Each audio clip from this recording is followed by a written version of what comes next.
శోభారెడ్డి కొమ్మడి మా గట్కేసర్ మండలంలో ఏ రైతుకు కూడా రుణమాఫీ చేయలేదు. దానికోసం మేము ఎంఆర్ఓ ఆఫీస్ ముందు ఈరోజు నిరాహార దీక్షలాగా మొదలు పెట్టినాము.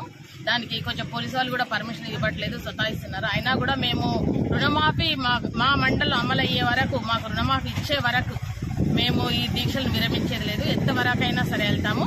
మనం సీఎం దగ్గరికి వెళ్ళడానికి ట్రై చేస్తున్నాము. మరి ఎమ్మెల్యేను ఎంపీ గారిని కూడా కలిసి వినతి పత్రాలు అయితే సమర్పిస్తున్నాము.